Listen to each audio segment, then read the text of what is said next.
Shalom bien-aimé en Jésus-Christ. Je suis votre humble serviteur, l'évangéliste John Obama.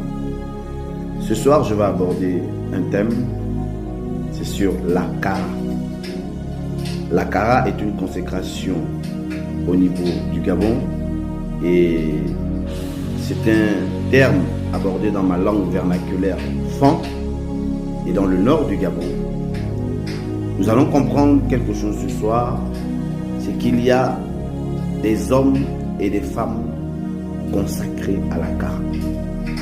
C'est pourquoi nous allons lire la parole de Dieu ce soir dans Matthieu 22 à partir du verset 24.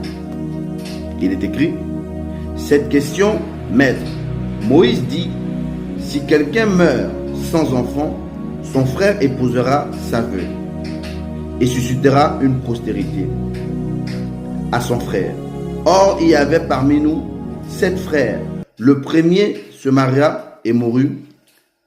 Et comme il n'avait pas d'enfant, il laissa sa femme à son frère. Il en fut de même pour le second, puis le troisième, jusqu'au 7e. Après eux tous, la femme mourut. On voit une femme aujourd'hui qui s'est mariée à 7 frères.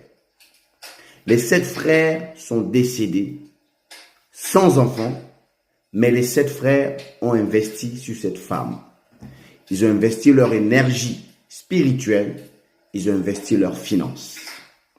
Nous allons comprendre quelque chose.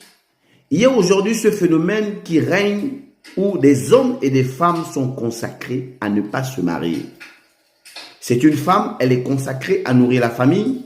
C'est un homme, il est consacré qu'à nourrir la famille.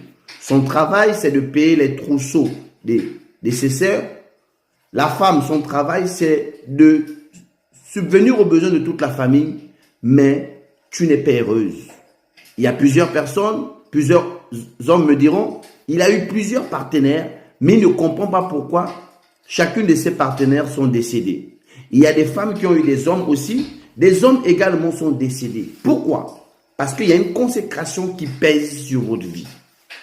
Et si vous ne prenez pas conscience que cette consécration va détruire votre vie, elle va continuer à demeurer avec vous.